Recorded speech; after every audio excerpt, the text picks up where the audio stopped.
10절까지 교독합니다. 그 지역의 목자들이 밤에 밖에서 자기 양떼를 지키더니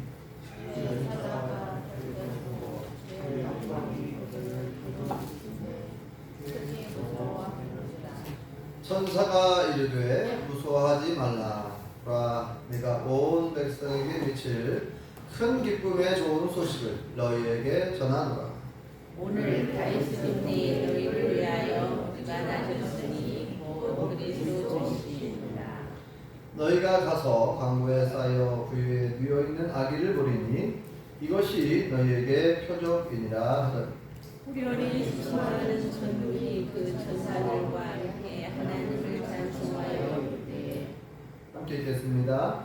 지극히 높은 곳에서는 하나님께 영광이요 땅에서는 하나님이 기뻐하시는 사람들 중에 평화로다 하니라.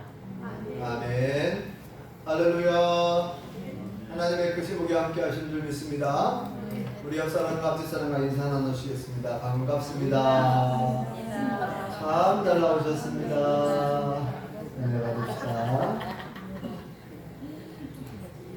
네, 원덕기 성도님은 서울에 출타하셨고 우리 박영웅 성도님 오늘 볼 수 있어서 감사합니다. 네, 오늘은 12월의 첫 번째 주일이고요. 대림절 두 번째 주일을 맞이했습니다. 오늘 두 번째 주제인 참된 평화, 평화의 왕으로 오신 예수님에 대한 말씀을 살펴보려고 합니다. 세 가지를 보려고 하는데 첫 번째는 평화의 왕, 예수님께서는 가장 낮은 자리로 찾아오셨다는 거예요. 가장 낮은 자리에 찾아오신 평화의 왕 예수님. 예수님께서 탄생하신 곳도 가장 낮고 천한 마국간에서 탄생하셨죠. 오늘 본문의 내용을 보면은 천사들이 들판의 목자들에게 나타나셔가지고 예수님의 탄생 소식을 전하는 내용이 나옵니다. 왕이 나타날 때, 왕이 등장할 때 항상 높은 궁전이나 귀인들 앞에, 높은 사람들 앞에 나타나죠. 그러나 예수님은 들판의 목자들, 즉 가장 소외되고 가장 낮은 자들에게 먼저 찾아오셨습니다. 평화의 왕은 높은 자가 아니라 낮은 자에게 먼저 임하시고 또 예수님의 공생의 사역에서도 항상 가난하고 병들고 소외된 자들에게 찾아가셔서 위로해 주셨고 치료해 주셨고 구원해 주신 줄 믿습니다. 따라서 우리 믿는 자들도 예수님의 삶을 본받아서 겸손히 낮아져서 가난하고 외롭고 어려움 당한 자들을 찾아가서 예수님의 사랑을 전함으로 참된 평화가 계속해서 전파될 수 있기를 간절히 바랍니다. 두 번째는 예수님은 두려움을 기쁨으로 바꾸시는 평화의 왕이시라는 거죠. 오늘 두 번째 본문 9절과 10절을 보면요, 천사들이 전해주신 소식을 들으면서 목자들이 크게 두려워하는 모습, 무서워하는 모습이 나옵니다. 하늘의 눈부신 영광 앞에서 들판의 목자들이 큰 두려움에 휩싸이게 된 거죠. 이에 한 천사가 그들을 진정시키면서 이렇게 말합니다. 무서워하지 말라. 보라, 내가 온 백성에게 미칠 큰 기쁨의 좋은 소식을 너에게 전하노라. 할렐루야.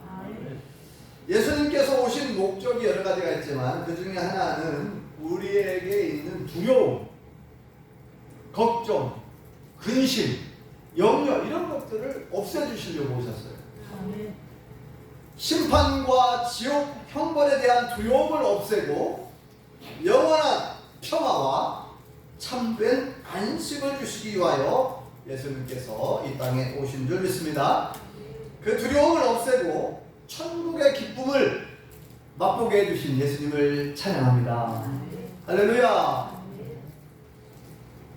우리의 질병, 또 여러분들의 자녀 손들의 취직 문제, 결혼 문제, 동사와 직장과 경제의 문제들로 인해서 우리는 늘 걱정하게 되고 근심하는 것을 볼 수가 있습니다.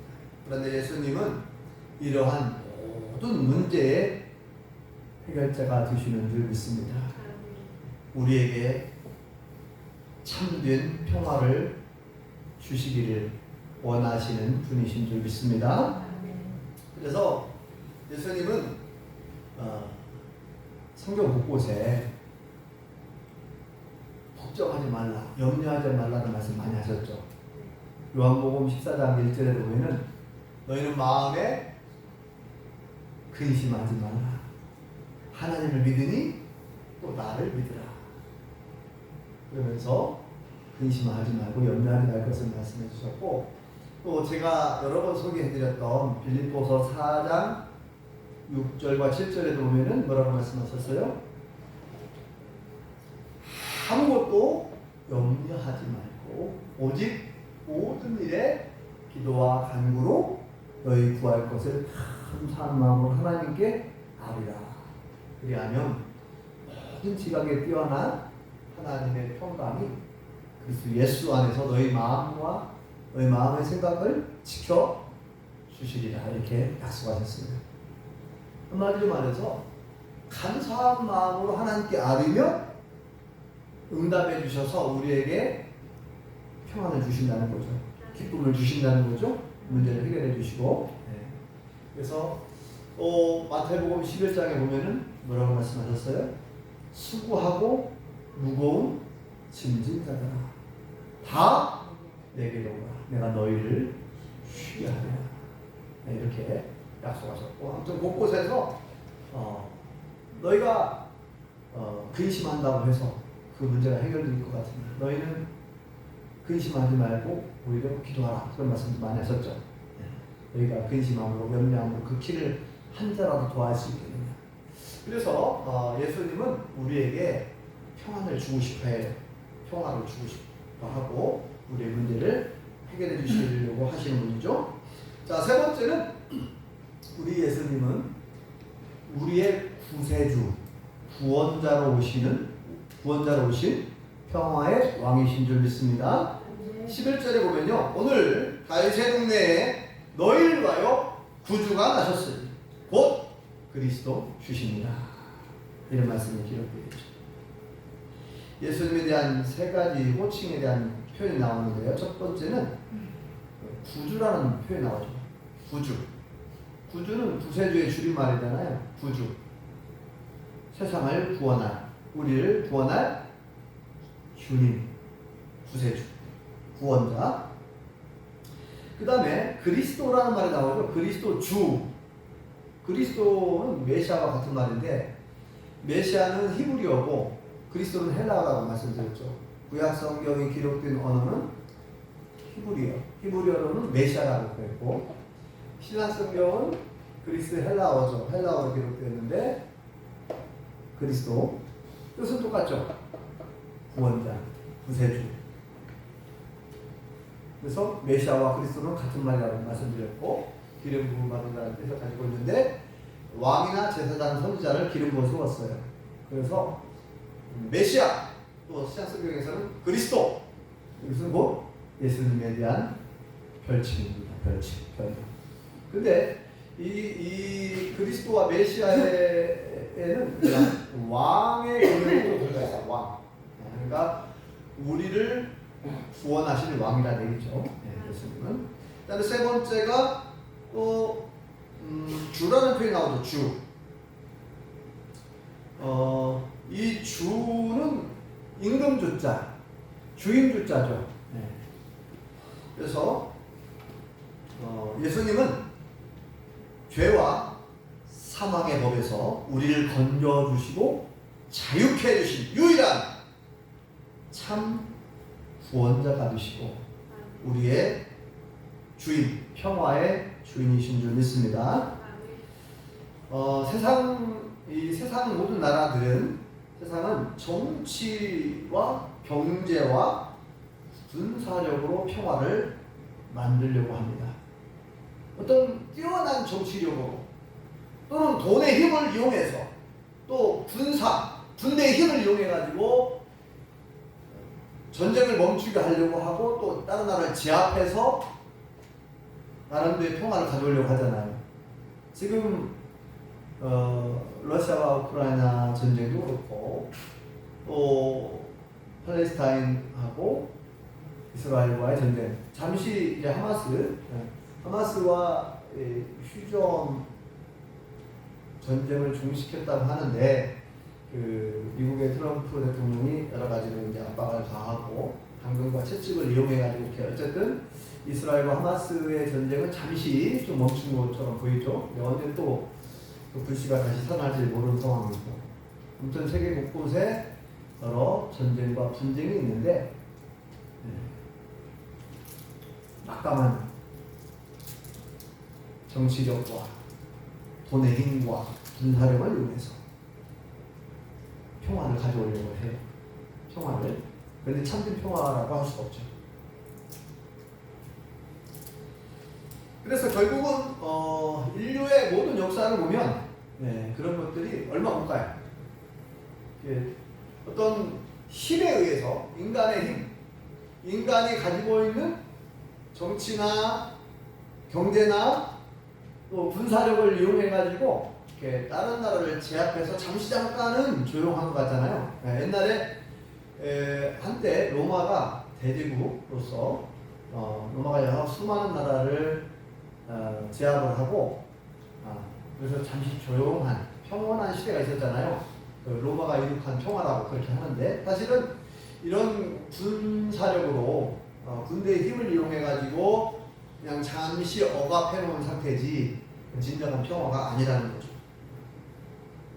참된 평화는 예수님이 우리의 주가 되실 때 임하시는 줄 믿습니다. 예수님이 우리 가정의 보주가 되시고 내 인생의 주인이 되어서 나를 구원하실 때 비로소 참된 평화가 임하시는 줄 믿습니다. 본문 14절에 이런 말씀이 기록되어 있죠. 지극히 높은 곳에서는 하나님께 영광이요 땅에서는 하나님이 기뻐하시는 사람들 중에 평화로다 하니라. 예수님이 오신 그 사건 자체가 하나님께는 영광이라고 표현하고 있고 이 땅에서는 뭐라고 했어요? 이 땅에서는 하나님이 기뻐하신 사람들 중에 평화로다. 예수님이 오신 사건 자체가 평화가 시작되고 평화의 왕으로 오셔서 이제 예수님이 오심으로 진정한 평화가 임하게 되었다는 거예요. 근데 현실은 그렇지 않죠. 현실은 예수님이 이미 2000년 전에 오셨는데 아직도 전 세계는 수많은 전쟁과 분쟁이 끊이지가 않고 있다는 거죠. 무슨 왜 그러냐면은 조금 전에 말씀드렸듯이 예수님을 왕으로, 예수님을 주인으로 오시지 않았기 때문에 그래요.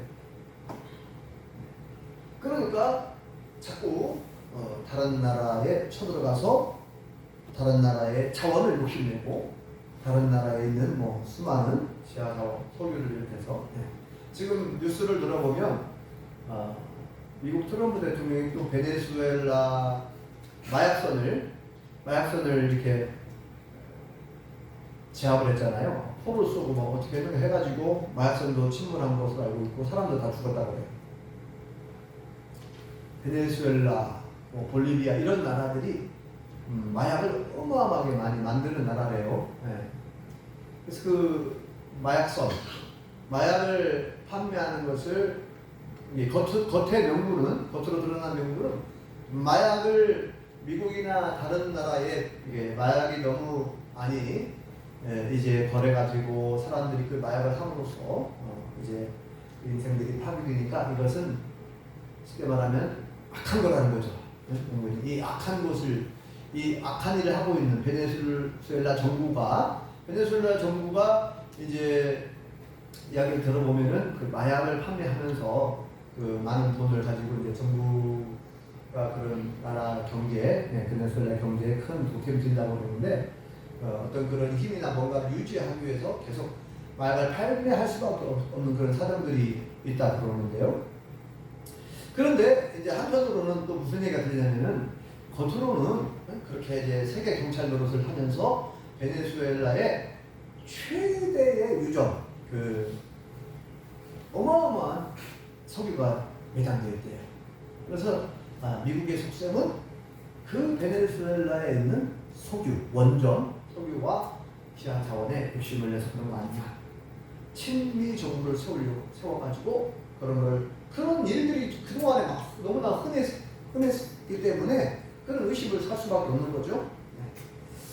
그래서 지금 베네수엘라 그 대통령은 끝까지 항전하겠다라고 해요. 항전을 끝까지 싸우겠다라고 하고 또 어디에 망명을 하려고 한다 이런 소리도 들려고 하는데 어쨌든 이렇게 자꾸만 다른 나라에 있는 지하 자원을 욕심을 내고 러시아도 사실 우크라이나를 공격한 것은 그런 이유잖아요. 자기 나라에 있는 지하 천연가스라든지 이런 것들 에너지를 판매를 하려고 하는데 그 우크라이나를 통해 가지고 또 가까운 곳에 이렇게 우크라이나 근해를 지나가고 큰 배들이 이렇게 해야 되는데 우크라이나에 있는 그런 영토와 연관이 돼가지고 있으니까 그 침범한 것으로 공격한 것으로 지금 그렇게 알려지고 있죠. 그래서 아직도 러시아나 미국이나 중국 이런 강대국들이 자국의 어떤 이익을 위해서 다른 나라가 어떻게 되든 말든 이렇게 자꾸 싸움을 걸거나 또 분쟁을 일으키는 그런 안타까운 현실입니다. 그러니까 그들이 왜 그러면 그렇게 전쟁을 하고 분쟁을 하느냐? 결국은 그거죠. 예수님이 그들의 안에 없어요. 예수님은 그렇게 말씀하신 적이 없는데 예수님은 서로 사랑하라고 그랬는데 서로 사랑하자면 어떻게 그렇게 쳐들어가고 그 나라를 사람들 죽이고 자원을 빼앗으려고 하겠어요? 그러니까 지금 예수님이 2000년 전 이 땅에 이미 오셨지만 아직 너무나도 사람들 마음속에 예수님을 모시지 않고 있기 때문에 진정한 평화가 오지 않고 있는 것이죠. 그래서 앞으로 더 많은 분쟁과 더 많은 전쟁이 일어날 가능성이 매우 높아요. 앞으로는 세계 대전이 일어난다는데 3차 세계 대전이 일어나면은 핵전쟁이 일어날 것으로 그렇게 전문가들은 내다보는데 아무튼 오늘 말씀에 사실 예수님이 이 땅에 오신 사건 자체가 이 땅에 평화를 주시려고 참된 평화를 주시려고 오셨어요. 근데 중요한 것은 안 믿는 사람들은 적어두고 우리 믿는 사람들 예수님을 믿는 사람들은 그러면 참된 평화를 못 보고 살아가는 거예요. 여러분들은 정말 늘 평안하십니까? 늘 기쁘시고 행복하십니까? 이 기쁨과 행복도 우리가 평안할 때, 내 안에 참된 평화가 임할 때, 평화로울 때, 기쁨과 평안과 즐거움이 있는 거 아닙니까? 행복도 평안해야 되는데 예수님을 모셔야만 가능합니다. 예수님을 마음속에 모시고 내 인생의 주인으로 모셔야 되죠. 그래서 들판의 목자들이 평화의 왕 예수님의 탄생 소식을 듣고 두려움이 사라졌어요. 처음에는 크게 무서워했다 그랬죠. 우리들도 예수님을 내 마음의 주로 모시고 내 인생의 왕으로 모시며 살아가실 수 있기를 간절히 바랍니다. 그리하면 우리가 참된 평화를 맛보게 되는 줄 믿습니다. 우리 모든 성도님들이 마음에 늘 주님이 주시는 참된 평화 충만하시길 바랍니다. 가정에도 참된 평화가 충만하시길 바랍니다.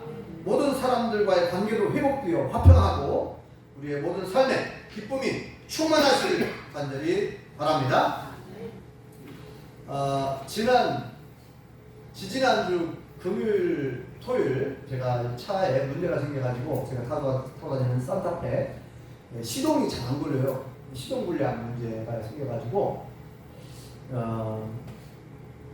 큰 거는 이제 전주에 가서 고치거든요. 전주에 가면은 제가 단골로 다니는 카센터 사장님이 계신데 제가 봉사함께 부목사로 이렇게 섬길 때에 아동국 투자를 했던 분인데 우리 장로님 되셔가지고 오랫동안 30년 넘게 이제 카센터를 하시는데, 그래서 제가 이제 거기는 단골인데, 그래서 거기 가서 이제 왜 시동이 안 걸리는지 진단을 하고 고치려고 했어요. 그래서 이제 여러 가지 원인이 있지만 보통 배터리를 가장 많이 의심하잖아요. 배터리나 그다음에 스타트 모터라고 해서 셀레 모터, 그 엔진이 팍 살아나기 전에 엔진을 강제로 돌려주는 것이 이제 스타트 모터라고 하는데, 그런 이제 기본적인 거 말고 제 차는 이렇게 점검을 해보더니 연료 탱크 안에 저압 펌프가 좀 문제가 있어 보이고 연료 필터를 먼저 갈아보자 하더라고요. 그래서 그거 갈려는 해결이 다 될 줄 알았어요. 근데 도루묵입니다. 연료 저압 펌프도 갈고 연료 필터도 갈고 했는데 똑같아요. 시동이 잘 안 걸려요. 시동이 간신히 4번, 5번 시도했을 때 간신히 살아나고 뭐 그래요. 지금 수십만 원이 들어갔는데, 저에게는 큰 돈이잖아요. 수십만 원을 들여가지고 했는데 문제가 해결이 안 됐어요.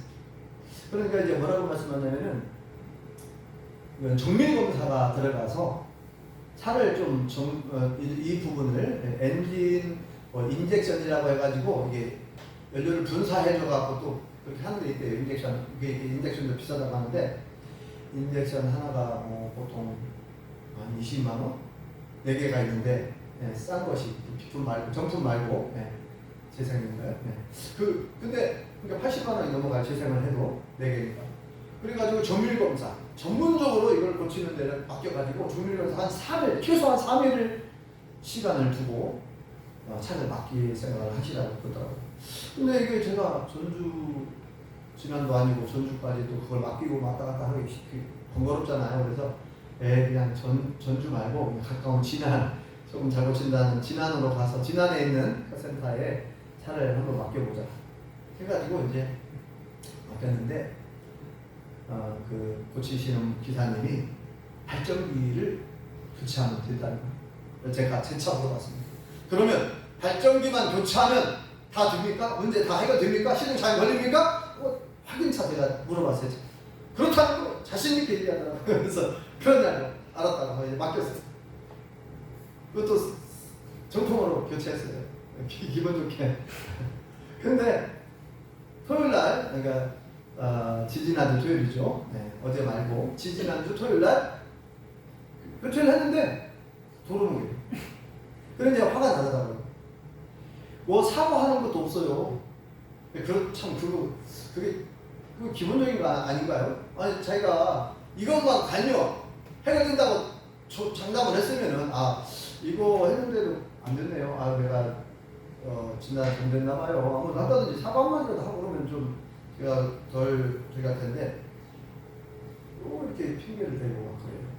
그래서 참 난감하고 마음도 불편하고 속이 상하고 저는 돈대로 들어갔는데 해결이 안 됐습니다. 그래서 할 수 없이 전주에다 맡겨야겠다. 전주에 그 카센터 신청자한테 맡겨야겠다 생각을 하고 갔습니다. 지난주 화요일 갔어요. 차를 가지고 가가지고.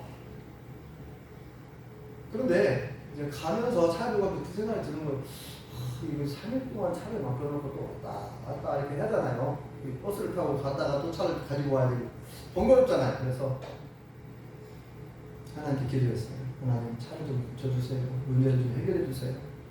이거 너무 하지 않나요? 돈은 돈대로 들어가고 이거 3일이나 또 기다렸다 해도 너무 번거롭습니다. 하나님. 거기 가가지고도요. 그 카센터 가가지고 기도했어요. 사무실에서 하나님이 장로님에게 지혜를 주셔가지고 좀 해결할 수 있게 해달라.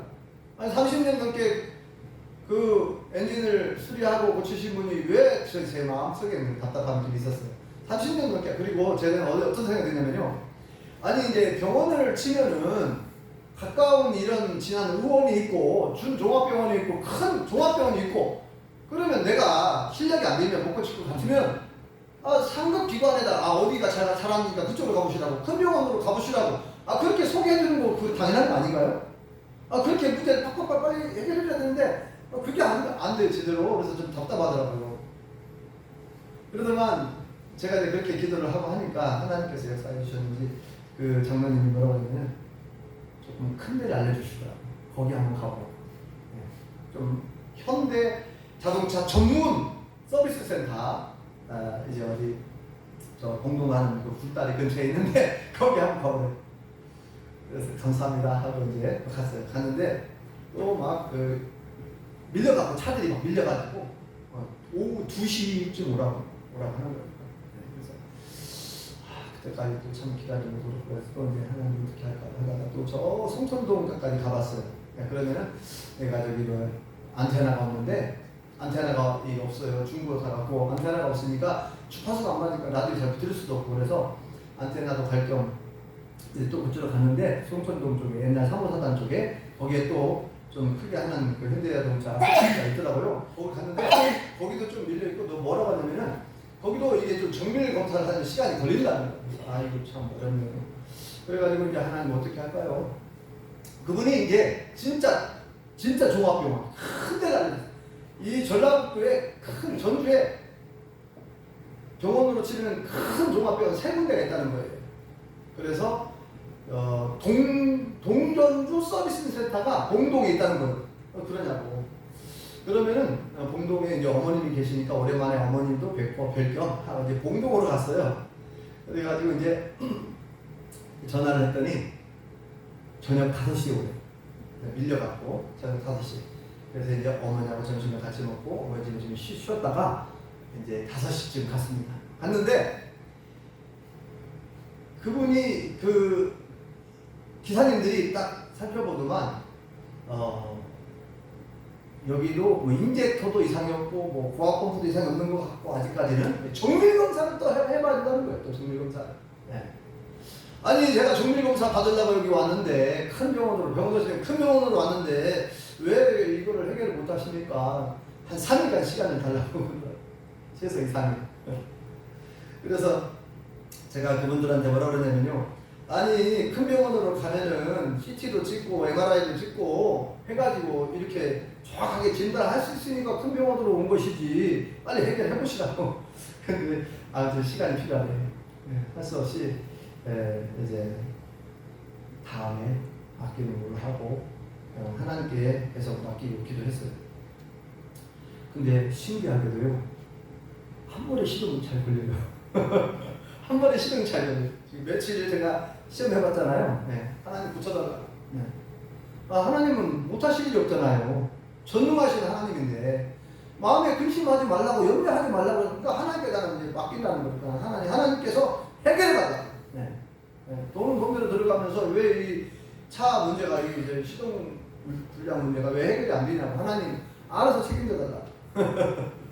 아무튼 하나님께 맡기고 기도했는데 신기하게도 지금 시동 잘 걸립니다. 네. 제가 이 말씀을 왜 드린지 아시겠죠? 우리가 살다 보면 여러 가지 내가 해결할 수 없는 문제들 이렇게 예상 밖의 일들이 막 일어나요. 이런 문제들은 그냥 금방 해결될 줄 알았는데 예상에 시동거로 뭐 그거 하나 못 고치나 뭐 이런 생각하죠. 그런데 이게 얘기를 들어보면 이 엔진에는 아주 섬세하고 미세한 부분들이 있다는 거예요. 그래가지고 그건 자기들도 솔직하게 나도 잘 모르겠다고. 그래서 정밀검사를 받아야 된다 막 그러는 거예요. 그래서 하나님께 이제 기도를 했는데 그냥 그랬어요. 전주에 있는 장로님 전화해가지고 궁금해할까봐 장로님 차가 시동 잘 걸려요. 그래서 제가 하나님께 고쳐달라고 기도했는데 하나님께서 고쳐주시는 것 같다고. 그러니 장로님 하시는 말씀이 하나님 기도를 세게 했나봐요. 그러시더라고요. 그래서 아까도 말씀드렸지만 우리 하나님께서는 우리 예수님은 모든 문제의 해결자가 되시는 줄 믿습니다. 아멘. 우리가 걱정하고 근심하고 염려하는 걸 원치 않으셔요. 그래서 아무것도 염려하지 말라고 말씀하신 거예요. 그래서 저도 사람이기 때문에 순간순간 염려가 있잖아요. 이 자동차 이 시동 문제가 잘 해결이 안 되니까 좀 답답하기도 하고 마음이 불편했어요. 마음에 참 평안이 없었어요. 하나님께 전적으로 맡겨야 되는데. 그래서 아까 얘기한 것처럼 그 전주에 가면서 막 그런 기도를 드린 거예요. 약간 이게 투정하듯이 하나님 왜 이렇게 이것이 문제 해결이 안 됩니까? 3일씩이나 또 기다렸다가 또 번거롭잖아요. 하나님 빨리 고쳐주세요. 때를 쓰는 것을 제가 하나님 고쳐주세요. 해결해달라고 막. 나 오늘 이거 해결하고 집에 가고 싶어요. 그랬거든요. 네? 왔으니까 하루 만에 이거 해결시켜 주셔가지고 하루 오늘 집에 꼭 해결돼가지고 집에 돌아가게 달라. 막 그렇게 때를 쓰듯이 기도했는데 하나님께서 불쌍히 여기셔가지고 신기하게. 어머니한테 효도를 해서. 맞아요. 그럴 수도 있어요. 네, 지난 화요일날 아무튼 그렇게 하나님께서 제 기도를 들어주셨다고 저는 확신을 하는데 신기하게 그날따라 또 잘 보이더라고요. 그것도 탁 불렀는데 한 번에 시동이 걸리고 그런데 집에 와서 또 계속 시험해봤잖아요. 지금 어제도 그저께도 금요일에 갔다 왔는데 시동이 잘 걸려서 하나님께서 고쳐주셨다. 하나님께서 문제를 해결해 주셨다. 저는 그렇게 믿습니다. 여러분 어떻게 생각할지 모르겠는데 오늘 예수님은 평화의 왕으로 오셨습니다. 그래서 아직도 여러분 마음속에 어떤 평안과 평안이 없고 만약에 여러분 마음속에 참된 평안이 없는 것 같다. 그러면 왜 평안이 없는지 왜 나에게 어떤 걱정과 근심과 염려와 불안, 두려움, 공포가 떠나지 않는지를 돌아봐야 돼요. 예수님을 내 마음속에 온전히 모시고 예수님을 나의 주인으로 인정하시고 그 예수님께 맡기고 기도할 때 우리에게 참된 평안이 참된 안식이 충만할 줄 믿습니다. 하나님은 모든 문제의 해결자시요 예수님은 평화의 왕이십니다. 예수님을 모시고 내 마음속에 모시고 참된 평안과 참된 안식을 맛보며 살아갈 수 있기를 예수님의 이름으로 축원합니다. 기도하겠습니다. 여호와 하나님, 오늘 말씀을 통해서 예수님께서 이 땅에 오신 사건은 하나님께는 영광이요 이 땅에서는 하나님의 사람들에게 참된 평화가 온 사건이라고 말씀하셨사오니